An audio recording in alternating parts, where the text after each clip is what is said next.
إن الحمد لله أصلي وأسلم على نبينا مصطفى محمد صلى الله عليه وسلم وعلى آله وصحبه أجمعين أما بعد أعوذ بالله من الشيطان الرجيم بسم الله الرحمن الرحيم സൂറ അൻ-നിസാ 15-16 രണ്ട് വചനങ്ങളുടെ വ്യാഖ്യാനം നോക്കൂ നിങ്ങൾ.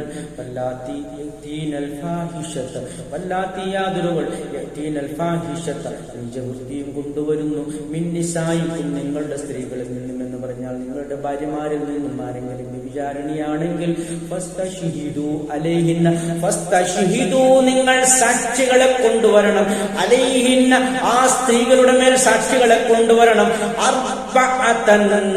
അർബഅതൻ മിൻകും നിങ്ങളിൽ നിന്നും 4 സാക്ഷികളെ കൊണ്ടുവരണം. 1 പോരാ 2 പോരാ 3 പോരാ 3 സാക്ഷികൾ വരെയാണെങ്കിൽ നിങ്ങൾ അതിനെ മൂടിവെക്കണം, മറച്ചു വെക്കണം, പരസ്യപ്പെടുത്താൻ പാടില്ല എന്നാണ് അള്ളാഹുവിന്റെ നിയമനിർദ്ദേശം. അതാണ് അള്ളാഹുവിന്റെ റസൂൽ സല്ലല്ലാഹു അലൈഹി വസല്ലം നമുക്ക് പഠിപ്പിക്കുന്നത്. നമ്മൾ മാന്യത പുലർത്തണം. നോക്കൂ നിങ്ങൾ, വ്യഭിചാരോപണം അത് പുരുഷനെ സംബന്ധിച്ചാണെങ്കിലും സ്ത്രീയെ പറ്റിയാണെങ്കിലും ഇത് തന്നെയാണ് വിധി. അത് സ്ത്രീകളെ അള്ളാഹു സുബ്ഹാനഹു വ തആല പേരെടുത്ത് ആദ്യം പറഞ്ഞു എന്ന് മാത്രമേ ഉള്ളൂ. പുരുഷനെ കുറിച്ചാണെങ്കിലും അതേ വിധി തന്നെയാണ് സ്ഥിരപ്പെടുക. ഇനി അവർ സാക്ഷ്യം വഹിക്കുകയാണെങ്കിൽ അപ്പോൾ ആ സ്ത്രീകളെ നിങ്ങൾ പിടിച്ചു വെക്കണം. ഫിൽ ബുയൂത്തി നിങ്ങളുടെ വീടുകളിൽ പിടിച്ചു വെക്കണം. ഇത് ആദ്യകാല നിയമമാണ്. സൂറത്തുൻ നൂറിൽ ആ ആയത്ത് അവതരിപ്പിച്ചു അല്ലാഹു സുബ്ഹാനഹു വ തആല അസ്സാനിയത്തു വസ്സാനി അസ്സാനിയത്തു വസ്സാനി ഫജ്ലിദൂ വാഹിദുൻ മിൻഹുമാ മിഅത ജൽദ എന്ന ആയത്തിൽ അല്ലാഹു സുബ്ഹാനഹു വ തആല അവതരിപ്പിച്ചപ്പോൾ അല്ലാഹുവിന്റെ റസൂൽ പറഞ്ഞു, നോക്കൂ നിങ്ങൾ, യജഅലല്ലാഹു ലഹുന്ന സബീല.